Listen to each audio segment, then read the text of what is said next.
Okay, here we have taken one question. Represent root 2 on a number line and justify your construction. हम लोग जो भी construction करेंगे उसको जस्टिफाई भी करना है. रूट 2 को यहाँ पे नंबर लाइन में रिप्रेजेंट करना है. तो हम लोग जानते हैं कि रूट ओवर 2 एक किस टाइप का नंबर है? इर्रेशनल नंबर है. और हम लोग ये भी जानते हैं कि इर्रेशनल नंबर किसका पार्ट है?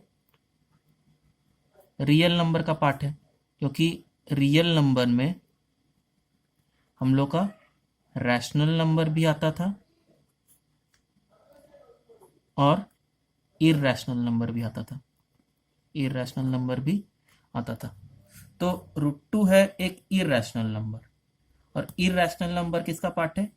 रियल नंबर का पार्ट है. इसका मतलब रूट 2 एक रियल नंबर है.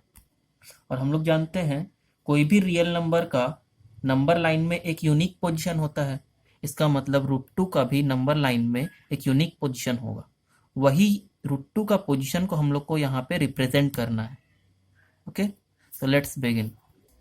तो पहले अभी हम लोग यहाँ पे एक नंबर लाइन बना लेंगे. तो उसके पहले एक लाइन ड्रॉ कर देंगे. नंबर लाइन में दोनों साइड एरो होगा. यहाँ सपोज हम लोग का 0 मार्क है.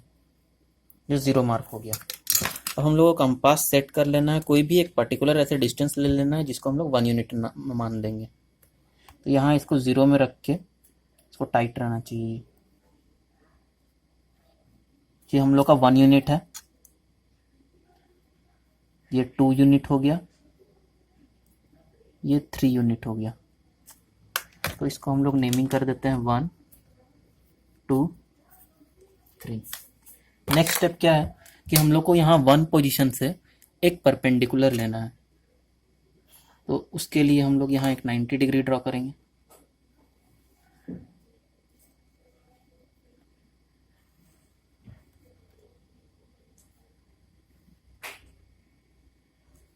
ये 60 ड्रॉ हुआ था, ये 120 ड्रॉ हुआ.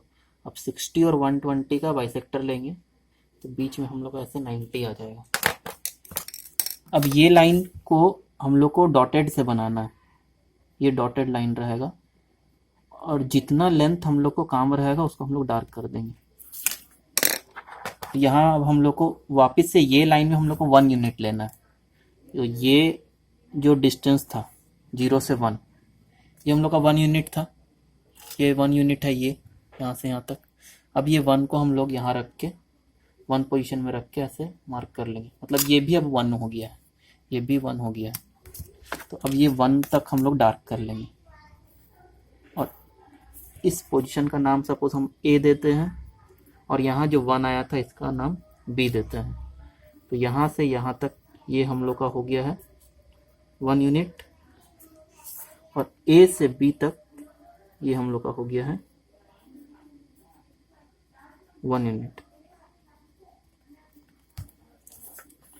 इसके बाद नेक्स्ट स्टेप है कि हम लोग को O और B, ये O और B को ऐसे ज्वाइन कर देना.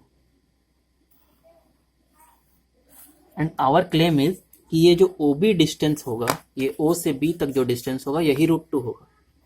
ये क्या है? रूट 2 है. तो OB ये रूट 2 आया, तो हमको तो ये रूट 2 को इस नंबर लाइन में लाना है. तो यहाँ ये लेंथ को अब हम ये लेंथ को नीचे उतार लेंगे. ये लेंथ को नीचे उतारने के लिए क्या करना होगा? Taking this as centre, O को ऐसे सेंटर माने. ये OB ये रूट 2 है. ये O से B तक ये क्या है? रूट 2. इसको रेडियस मान के हम लोग एक आर्क ऐसे ड्रॉ कर रहे हैं. यानी कि ये डिस्टेंस देखिए रूट 2 है. यहाँ लाए तभी भी रूट 2 हुआ, यहाँ लाए तो भी ये रूट 2 है. और ऐसे करके ये यहाँ तक ऐसे नीचे उतर गया. तो इस पोजीशन को हम लोग ऐसे यहाँ इस पोजीशन को C मार्क कर दे रहे हैं. तो ये OC डिस्टेंस जो होगा, OC डिस्टेंस ये हम लोग का हो जाएगा रूट 2 यूनिट. तो ये नंबर लाइन में C पोजीशन हमको मिल गया जहाँ पे रूट 2 है. तो इसको हम लोग ऐसे रूट 2 लिख देंगे. अब बात आता है कि इधर 1 यूनिट लेने से और इधर 1 यूनिट लेने से ये रूट 2 कैसे आया. यही हम लोग का जस्टिफिकेशन पार्ट में जाएगा. तो अभी हम लोग इस कंस्ट्रक्शन को जस्टिफाई कर देंगे. तो जस्टिफाई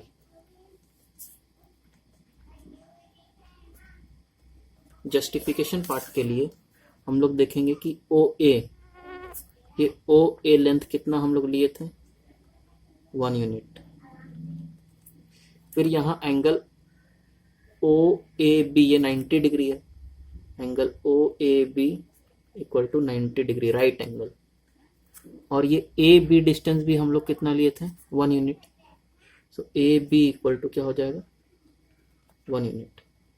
अब ये कैसा ट्रायंगल हो गया, ये एक राइट एंगल ट्रायंगल हो गया। तो इस राइट एंगल ट्रायंगल में हम लोग दो लेंथ अगर हम लोग को मालूम रहता है तो तीसरा लेंथ हम लोग किस प्रॉपर्टी से निकाल लेते हैं, कौन सा थ्योरम, पाइथागोरस थ्योरम। तो what we will do, this O B square in right triangle O A B, this O B square hypotenuse square equal to क्या होगा, बेस का स्क्वायर प्लस परपेंडिकुलर का square. This implies O B square equal to ये 1 square plus 1 square, 1 square is 1 plus 1 square is 1, 1 plus 1 equal to क्या हो जाएगा 2। तो ओ B square ये हम लोग का कितना आ रहा है 2। तो अगर यहाँ से स्क्वायर हटाएंगे, स्क्वायर हटाते तो यहाँ रूट लग जाता है, तो ओ बी इक्वल टू क्या आ जाएगा √2। इसका मतलब ये ओ बी इक्वल टू क्या आया √2। तो हम लोग ओ सी को अब √2 दिखाना था। तो हुआ क्या कि इसको हम सेंटर लिए, ये हम लोग का √2 डिस्टेंस है, इसको ऐसे नीचे उतारे। अगर इसको हम कंप्लीट ऐसे कर देते हैं तो ये एक सर्कल बन जाता है। सर्कल का ये हुआ रेडियस, ये भी तो हुआ रेडियस। तो अगर ये √2 है तो ओसी भी क्या होगा √2 होगा। इसका मतलब हमको एक पोजीशन मिल गया यहाँ पे कि ये ओ से सी डिस्टेंस क्या है √2। तो इस प्रकार से √2 यहाँ पे नंबर लाइन में रिप्रेजेंट हो गया। और ये हुआ इसका जस्टिफिकेशन पार्ट। तो जस्टिफिकेशन पार्ट में लास्ट पार्ट हम लोग को लिखना होगा, since O C equal to O B, therefore O C equal to, O B की जगह क्या लिख सकते हैं √2 लिख सकते हैं। तो ओ सी इक्वल टू √2।